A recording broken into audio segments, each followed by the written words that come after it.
Shalom Bapak Ibu yang diberkati oleh Tuhan kita Yesus Kristus. Kembali lagi dengan kami di channel Zaman Akhir. Dan pada kesempatan kali ini saya hendak menyampaikan kesaksian yang telah Tuhan sampaikan kepada saya tepat pada tanggal 9 Mei 2021 tentang suatu hukuman yang akan diturunkan oleh Tuhan bagi mereka yang tidak mengakui Tuhan Yesus sebagai Tuhan dan Juru Selamat, sehingga mereka akan melihat dan akan menghadapi hukuman yang akan segera diturunkan oleh Tuhan ini karena mereka tidak mau mengakui Yesus sebagai Tuhan dan Juru Selamat, tetapi juga mereka yang mungkin saat itu telah percaya kepada Tuhan Yesus dan meninggalkan Tuhan dan beralih kepada kepercayaan mereka yang lain, sehingga ada suatu hukuman yang telah disiapkan oleh Tuhan bagi orang-orang ini. Pada tanggal 9 Mei 2021 Tuhan memberikan suatu penglihatan kepada saya,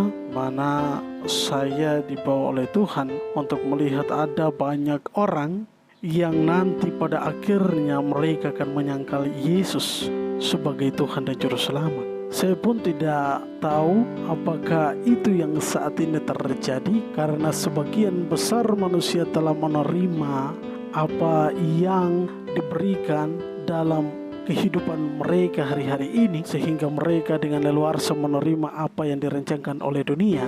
Kita sebut saja cairan yang berbahaya, karena cairan tersebut telah merubah apa yang menjadi kekudusan tubuh daripada setiap mereka, sehingga hal ini ternyata mereka lebih untuk mengakui atau mengikuti apa yang dirancangkan oleh dunia, dan mereka telah beralih kepada apa yang direncanakan dan dirancangkan oleh si iblis. Bapak dan Ibu yang diberkati oleh Tuhan kita Yesus Kristus, ini berarti nyata bahwa mereka tidak lagi mau mempercayai Tuhan, bahwa sesungguhnya di dalam tubuh baik mereka pada dasarnya telah ada tubuh dan darah Kristus. Tetapi ketika mereka telah menerima tanda tersebut, itu berarti mereka tidak lagi disebut sebagai orang-orang yang percaya dan mau mengakui Tuhan Yesus sebagai Tuhan dan Juru Selamat. Ada pula yang mereka lakukan, mungkin itu adalah tawaran-tawaran dunia saat ini, baik itu harta, benda yang direncanakan oleh iblis untuk menjerat manusia, entah itu uang atau apapun, sehingga mereka berlari dan meninggalkan kepercayaan mereka kepada Tuhan Yesus. Tetapi Bapak dan Ibu yang diberkati oleh Tuhan kita Yesus Kristus, Tuhan telah mempersiapkan hukuman yang hendak diturunkan oleh Tuhan bagi seluruh dunia, tetapi di sini hanya orang-orang yang tetap bertahan sampai kesudahannya. Mereka tetap akan terlindungi di dalam kuasa Tuhan Yesus, dan mereka akan tetap berdiri teguh. Sekalipun bumi dan langit bergoncang, mereka tetap ada di bawah perlindungan Tuhan. Kita dapat melihat pula apa yang saat ini terjadi, khususnya di Indonesia. Terjadi gempa di berbagai tempat, banjir bandang, angin puting beliung yang meluluhlantahkan berbagai macam daerah. Ini merupakan salah satu hal yang Tuhan mau berikan, supaya manusia itu melihat dan kembali bertanya kepada pribadi lepas pribadi, siapa yang harus mereka percaya sebagai Tuhan dan Juru Selamat.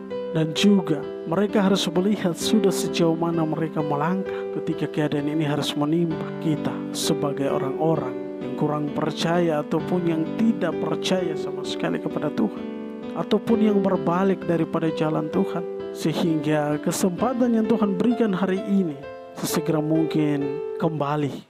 Tuhan merindukan Bapak dan Ibu serta saudara-saudari sekalian, kita tetap bertahan, dan juga yang telah terlanjur meninggalkan Tuhan, kembalilah kepada Tuhan, karena Dia mampu menyelamatkan engkau saat ini sampai pada Dia datang kembali. Engkau akan diberikan tempat yang layak bagimu, yaitu kerajaan sorga. Oleh karena itu, kesaksian yang hendak disampaikan ini, mari Bapak dan Ibu serta saudara-saudara sekalian, maupun siapapun dia yang belum mengenal Tuhan Yesus sebagai Tuhan dan Juru Selamat, kita harus tahu bahwa yang nanti akan menyelamatkan kehidupan kita sebagai manusia ini hanya Yesus. Dan di dalam Dia adalah jalan kebenaran dan hidup. Tidak ada seorang pun yang datang kepada Bapa kalau tidak melalui Tuhan Yesus. Karena Dia adalah Raja di atas segala raja. Dia adalah Tuhan dan Juru Selamat kita. Kiranya kesaksian ini menjadi berkat bagi Bapak, Ibu, Saudara, dan saya untuk menjalani kehidupan kita di masa yang akan datang, hari ini atau masa yang akan datang. Ketika hukuman-hukuman yang akan diturunkan oleh Tuhan, jangan kita gentar, tetapi minta perlindungan Tuhan. Karena kita yang masih tetap bertahan, Tuhan Yesus mampu dan sanggup menjaga kita untuk melewati keadaan dan kondisi zaman-zaman akhir ini. Itulah yang hendak saya sampaikan bagi Bapak dan Ibu serta saudara-saudara sekalian. Kiranya Tuhan Yesus memberkati kita semua dan salam zaman akhir.